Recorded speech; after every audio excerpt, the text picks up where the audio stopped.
స్థానిక సంస్థల ఎన్నికల్లో టీడీపీ విజయం సాధించడంతో ఆ పార్టీలో నూతనోత్సాహం నెలకొంది. దీనికి సంబంధించి ఆ పార్టీ సీనియర్ నేత గోరంట్ల బుచ్చయ్య చౌదరితో మా ప్రతినిధి ప్రసాద్ ముఖాముఖిని ప్రత్యక్ష ప్రసారం ద్వారా చూద్దాం. Over to Prasad. స్థానిక సంస్థలకు జరిగినటువంటి ఉప ఎన్నికల్లో టీడీపీ 3 స్థానాలు గెలుచుకుంది. కాంగ్రెస్ పార్టీ 3 స్థానాలు గెలుచుకోగా ఒక పార్టీ ప్రజారాజ్యం మద్దతుతో పోటీ చేసినటువంటి ఇండిపెండెంట్ గెలవడం జరిగింది. అయితే 7 జడ్పీటీసీలకు సంబంధించి 3 జడ్పీటీసీలు గెలుచుకోవడంలో టీడీపీ చాలా ఆనందంగా ఉంది. అయితే ఈ ఆనందం ఎలా ఉంది, పార్టీలో రాబోయే ఎన్నికలకు ఇవి ఏమైనా సూచికలు అనే దానిపైన టీడీపీ ప్రధాన కార్యదర్శి మాజీ మంత్రి గోరంట్ల బుచ్చయ్య చౌదరి మనతో ఉన్నారు. ఆయన అడిగి మరిన్ని వివరాలు తెలుసుకుందాం. బుచ్చయ్య చౌదరి గారు చెప్పండి, టీడీపీకి 3 స్థానాలు దక్కాయి, కాంగ్రెస్కు 3 స్థానాలు దక్కాయి, అలాగే నిన్న మొన్న ఏర్పడినటువంటి ప్రజారాజ్యం పార్టీకి కూడా ఒక స్థానం గెలుచుకోవడం జరిగింది. అంటే ఈ ఎన్నికలను మీరు ఏ రకంగా విశ్లేషిస్తున్నారు ఈ ఫలితాలను? ఏదైతే నిన్నటి వరకు ముఖ్యమంత్రి గారు చెప్తా ఉన్నారో మేము 230 స్థానాలతో తిరిగి అధికారంలోకి వస్తామని, మొత్తం ఏకపక్షంగానే ఉంది, అభివృద్ధి ఫలితాలు అందిపోయినాయి, ప్రజలంతా కూడా పాజిటివ్గా ఉన్నారని చెప్తా ఉన్నారు, దానికి నెగిటివ్గానే కనిపిస్తూ ఉంది ప్రస్తుతం రిజల్ట్. ఆ విధంగా పాజిటివ్ ఉండి ప్రజల్లో వ్యతిరేకత లేకపోతే అన్ని స్థానాలు గెలిచి ఉండాలి. ఎందుకంటే అధికార దర్పం, భారీ ఎత్తున డబ్బు కూడా వెదజల్లారు, సారాని పెంచారు, గూండాయిజం చలాయించారు, అధికార యంత్రాంగాన్ని దుర్వినియోగం చేసుకున్నా కూడా ఈ మిశ్రమ ఫలితాలు రావడం అనేది కాంగ్రెస్కి చెంపపెట్టని మేము భావిస్తూ ఉన్నాం. ఇవాళ 2 మంత్రులు కూడా ఇంటిదారి పెట్టారంటే కాంగ్రెస్ యొక్క దయనీయమైన పరిస్థితిని మనం అర్థం చేసుకోవచ్చు. అంటే కొన్ని ఎంపీటీసీ స్థానాల్లో మరి కాంగ్రెస్ పార్టీ అత్యధికంగా గెలిచింది, టీడీపీ అత్యల్పంగా గెలిచింది, దాన్ని ఎట్లా విశ్లేషిస్తారు? మరి ఎంపీటీసీ స్థానాల్లో స్థానికంగా ఎక్కువ డబ్బు పవర్ పనిచేసింది, ఎక్కువగా స్థానికంగా.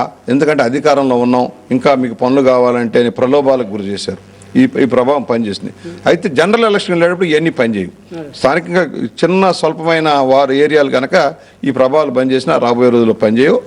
ఒకటి, ప్రభుత్వం మీద తీవ్రమైన వ్యతిరేకత ఉంది. తాత్కాలిక గెయిన్స్ ఈ మధ్యకాలంలో అవి పెన్షన్ ఇస్తాం, అది ఇస్తాం, ఇది ఇస్తామని ప్రలోభ పెడుతున్నారు, కానీ కొంత ప్రభావం పనిచేసింది, కానీ జనరల్ ఎలక్షన్లో ఇది పనిచేయదు. అంటే ఇప్పుడు ప్రజారాజ్యం మద్దతుతో పోటీ చేసినటువంటి జడ్పీటీసీ అభ్యర్థికి అంతర్గతంగా మీ పార్టీ వాళ్ళు ఏమైనా మద్దతు చేశారని మీరు భావిస్తున్నారు? నిన్నటి వరకు అక్కడ ఉన్న భార్యాభర్తలు ఇద్దరు కూడా తెలుగుదేశం పార్టీని అనుభవించిన వారు. పూర్తిగా అక్కడ యంత్రాంగం అంతా వాళ్ళ చెప్పు చేతుల్లో నడిచింది. ప్రభుత్వ యంత్రాంగం కానీ, పార్టీ యంత్రాంగం కానీ, కార్యకర్తలు, నాయకులు కూడా వాళ్ళు ఉన్నారు. ఇప్పుడిప్పుడే బయటకు వస్తున్నారు. కొత్తగా ఒక నాయకత్వాన్ని ఇప్పుడు అప్పచెప్పి ఇంకా స్టార్ట్ అవుతుంది.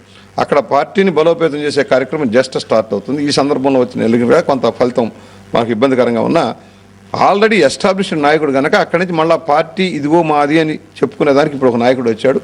రాబోయే 2-3 నెలల్లో వాళ్ళు ఎస్టాబ్లిష్ అయిపోయినప్పుడు ఈ విధంగా ఉండదు. అలాగే అంటే సిట్టింగ్లో ఉన్న తెలుగుదేశం స్థానాలని 2 కోల్పోయారు మీరు. అంటే అది మరి అంటే ఒక కాంగ్రెస్ కోల్పోయిన వాటినేమో మీరు గెలిచినట్టుగా భావిస్తున్నారు, మీ స్థానాలు కూడా మీరు కోల్పోయారు కదా, మరి దానిపైన ఒక 2 విషయాలు. పెరవల్లో 1100 ఓట్లు ఇన్వాలిడ్ చేశారు. మొత్తం ఇంకులు పోసి అవన్నీ కూడా, అంటే రిజల్ట్ని ఎలా తారుమారు చేస్తున్నాను ఎగ్జామ్. పెరవల్ గ్యారంటీగా తెలుగుదేశం గెలిచిన సీటే, కానీ ఆల్మోస్ట్ తెలుగుదేశానికి పడ్డ ఓట్లను ఇన్వాలిడ్ కింద 1100 పెట్టారు.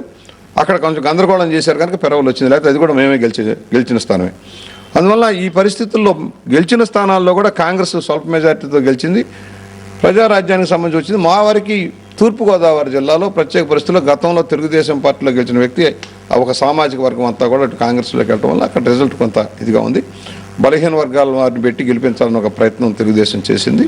అయినా కూడా దాన్ని విశ్లేషణ చేసుకుంటాం. అక్కడ ఎందువల్ల ఆ మెజార్టీ బాగా తేడా వచ్చింది అనేది విశ్లేషణ చేసుకుని రాబోయే రోజుల్లో తగిన చర్యలు తీసుకుంటాం. అంటే ఈ ఫలితాలని బట్టి మీరు రాబోయే ఎన్నికలలో ఏ రకమైనటువంటి వ్యూహాన్ని రచించబోతున్నారు?